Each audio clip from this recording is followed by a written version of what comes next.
ইতিমধ্যে আপনারা জানেন সপ্তম পর্যায়ে ভোট, 6টা পর্যায়ে ভোট হয়ে গিয়েছে। একটা করে পর্যায়ে ভোট হচ্ছে। গোটা দেশে বিজেপির হাওয়া পাতলা হচ্ছে। ঠিক পঞ্চায়েত নির্বাচনের পরে পরে হ্যাঁ এখানে এত মার ধর পাকড় খুনি হাঙ্গামা, আর ওখানে সীতারাম ইয়েচুরি, রাহুল গান্ধী, মমতা ব্যানার্জি একসঙ্গে চা খাচ্ছে। আমার দাঁড়াও, সবে তো চা খেয়েছে, এখন তো লাঞ্চ ডিনার হয়নি। অনেক ঝামেলা, অনেক স্তর পেরিয়ে যখন ইন্ডিয়া ব্লকে সবাই এক কাট্টা হলাম, বেশ আরএসএস পন্থীরা, বিজেপিরা এবং সংঘ পরিবার প্রথমে প্রশ্ন তুলল, কংগ্রেস সিপিএম এক কাট্টা কেন? আবার সিপিএম কংগ্রেস এক কাট্টা হলে সেখানে মমতা ব্যানার্জি কেন? আমরা প্রথম থেকেই বললাম আহ্বানটা হচ্ছে সবাইকে এক জায়গায় আনতে হবে, আরএসএস বিরোধী।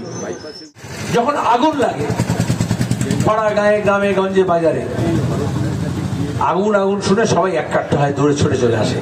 কেউ তখন দেখে না কে মোহনবাগান, কে মোহামেডান, কে ইস্ট বেঙ্গল, কে কংগ্রেস, কে সিপিএম, কে তৃণমূল, কে বিজেপি, কে আইএসএফ। সবাইকে এক কাট্টা হতে হয়।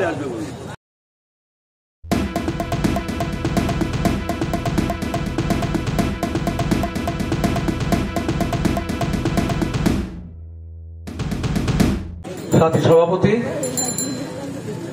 আমার শ্রদ্ধেয় গুরুজনেরা, যুব তরুণ সাথী বন্ধু ভাই মা বোনেরা, আমার আসতে একটু দেরি হয়ে গেল, দুঃখিত, ক্ষমা চেয়ে দিচ্ছি।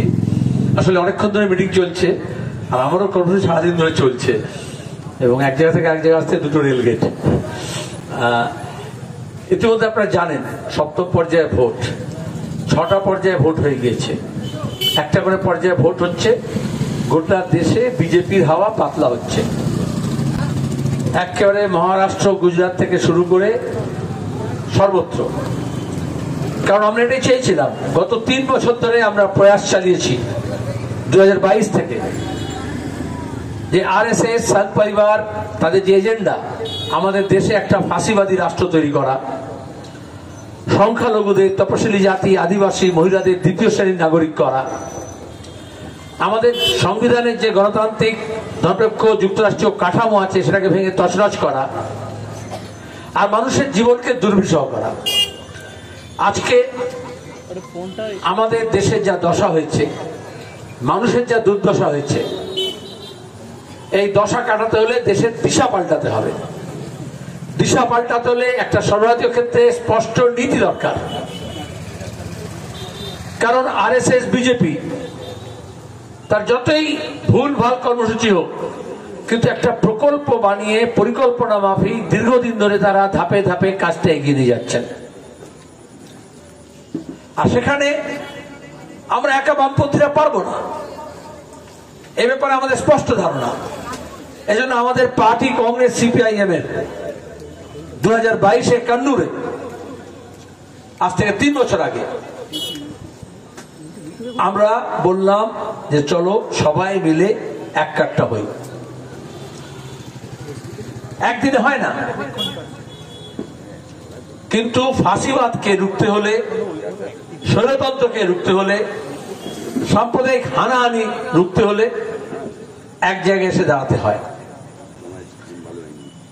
অনেক ঝামেলা, অনেক স্তর পেরিয়ে যখন ইন্ডিয়া ব্লকে সবাই এক কাট্টা হলাম, বেশ আরএসএস পন্থীরা, বিজেপিরা এবং সংঘ পরিবার প্রথমে প্রশ্ন তুলল, কংগ্রেস সিপিএম এক কাট্টা কেন? আবার সিপিএম কংগ্রেস এক কাট্টা হলে সেখানে মমতা ব্যানার্জি কেন? আমরা প্রথম থেকেই বললাম আহ্বানটা হচ্ছে সবাইকে এক জায়গায় আনতে হবে, আরএসএস বিরোধী। কিন্তু যাদের ন্যূনতম যোগাযোগ আছে আরএসএস এর সঙ্গে, তারা থাকবে না শেষ পর্যন্ত। ভালোই হলো, আমার কাজ কমে গেল, সায়ন চলে এসছে। ও, আমি ওকে দেখে একটু আশ্বস্ত হলাম। যাকে তো সেখানে দাঁড়িয়ে শেষ পর্যন্ত সবাই থাকবে না, কিন্তু ঐক্যের প্রয়াসটা চালাতে হয়। গোটা পৃথিবীর ইতিহাস তাই বলে, আমাদের দেশের ইতিহাস তাই বলে। যখন আগুন লাগে পাড়া গায়ে, গ্রামে গঞ্জে, বাজারে, আগুন শুনে সবাই এক কাট্টা হয়, দৌড়ে ছুটে চলে আসে। কেউ তখন দেখে না কে মোহনবাগান, কে মোহামেডান, কে ইস্ট বেঙ্গল, কে কংগ্রেস, কে সিপিএম, কে তৃণমূল, কে বিজেপি, কে আইএসএফ। সবাইকে এক কাট্টা হতে হয়। তখনও কিছু লোক থাকে, তারা প্রশ্ন তোলে, আচ্ছা কেউ জল বলছে, কেউ পানি বলছে। আমরা বলি জল বলো বা পানি বলো, ওটাকে নিয়ে আসতে হবে, আগুন বোঝাতে হবে। দেখতে হয় কে কেরোসিন তেল নিয়ে ঘুরছে আগুনটাকে বাড়ানোর জন্য। এটা একেবারে ইয়ার্ডস্টিক, এটাই মাপকাঠি। তা আজকে দেশে আগুন লেগেছে, দেশে আগুন লেগেছে, সেই আগুনটাকে নেভানোর জন্য হাত পাততে হয়, ডাক পাততে হয়, সবাইকে এক কাট্টা হতে হয়। এটা একদম স্পষ্ট।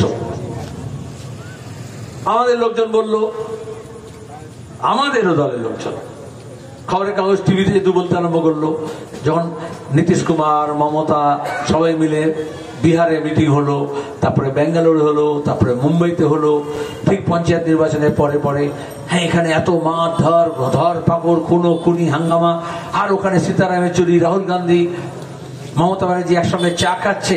আমার দাঁড়াও, সবে তো চা খেয়েছে, এখন তো লাঞ্চ ডিনার হয়নি, এত একটু শগুন করতে হবে।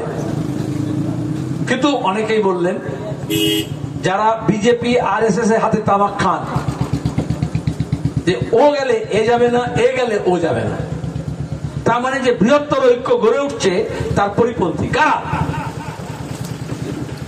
প্রথম থেকে আমাদের দেশে এই ভোটে, পার্লামেন্টের ভোটে বিজেপি বলে এসছে এই ভোট শেষ ভোট, তার মানে আর ভোটের দরকার হবে না। তাহলে আমাদের যে গণতান্ত্রিক কাঠামো আছে সেটা ভেঙে তছনছ হবে। মমতা ব্যানার্জি, তৃণমূল কংগ্রেস এখানে পঞ্চায়েত, গ্রাম সভা, স্কুল কমিটি, মাদ্রাসা কমিটি, স্কুল বোর্ড, মাদ্রাসা বোর্ড, হায়ার সেকেন্ডারি কাউন্সিল, ছাত্র সংসদ, ইউনিয়ন, কোঅপারেটিভ সব যেমন দখল করেছেন, গণতান্ত্রিক কাঠামোকে ভেঙেছেন। এখানে গ্রাম সভা ভাঙা হয়েছে, দিল্লিতে এরকম লোকসভা, রাজ্যসভা ভাঙা হবে। তাহলে আমাদের কাজ হচ্ছে এই গণতন্ত্রকে ধরে রাখা, কাঠামোকে ধরে রাখা, কারণ স্বাধীনতা আন্দোলনের মধ্য দিয়ে এটা আমাদের উত্তরাধিকার।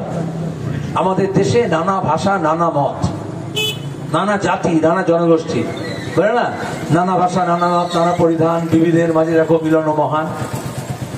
তার মধ্যে মিলনের সুরটাকে বেঁধে দিচ্ছে আমাদের সংবিধান, আমাদের যুক্তরাষ্ট্রীয় কাঠামো, আমাদের গণতান্ত্রিক মূল্যবোধ। এদের যদি গণতান্ত্রিক না থাকে, ধর্মনিরপেক্ষ থাকবে না। এদের যদি ধর্মনিরপেক্ষ না থাকে, তাহলে গণতান্ত্রিক হবে না। এই জন্যই আজকে এই সেকুলার ডেমোক্রেসি, যেটা সেকুলার ডেমোক্রেটিক রিপাবলিক, সেটাকে আমাদের বাঁচাতে হবে। এই জন্যই আমাদের একসঙ্গে আসা। প্লিজ চুরি করবেন না। একজন কন্টেন্ট ক্রিয়েটার অত্যন্ত কষ্ট করে তার কাজকে এগিয়ে নিয়েছে, তাই তার কাজকে সাপোর্ট করুন, তার কাজকে ভালোবাসুন, কিন্তু তার কাজ নিজের চ্যানেলে তুলে দেবেন না। কারণ জানবেন, পাইরেসি কিন্তু একটা অত্যন্ত দণ্ডনীয় অপরাধ।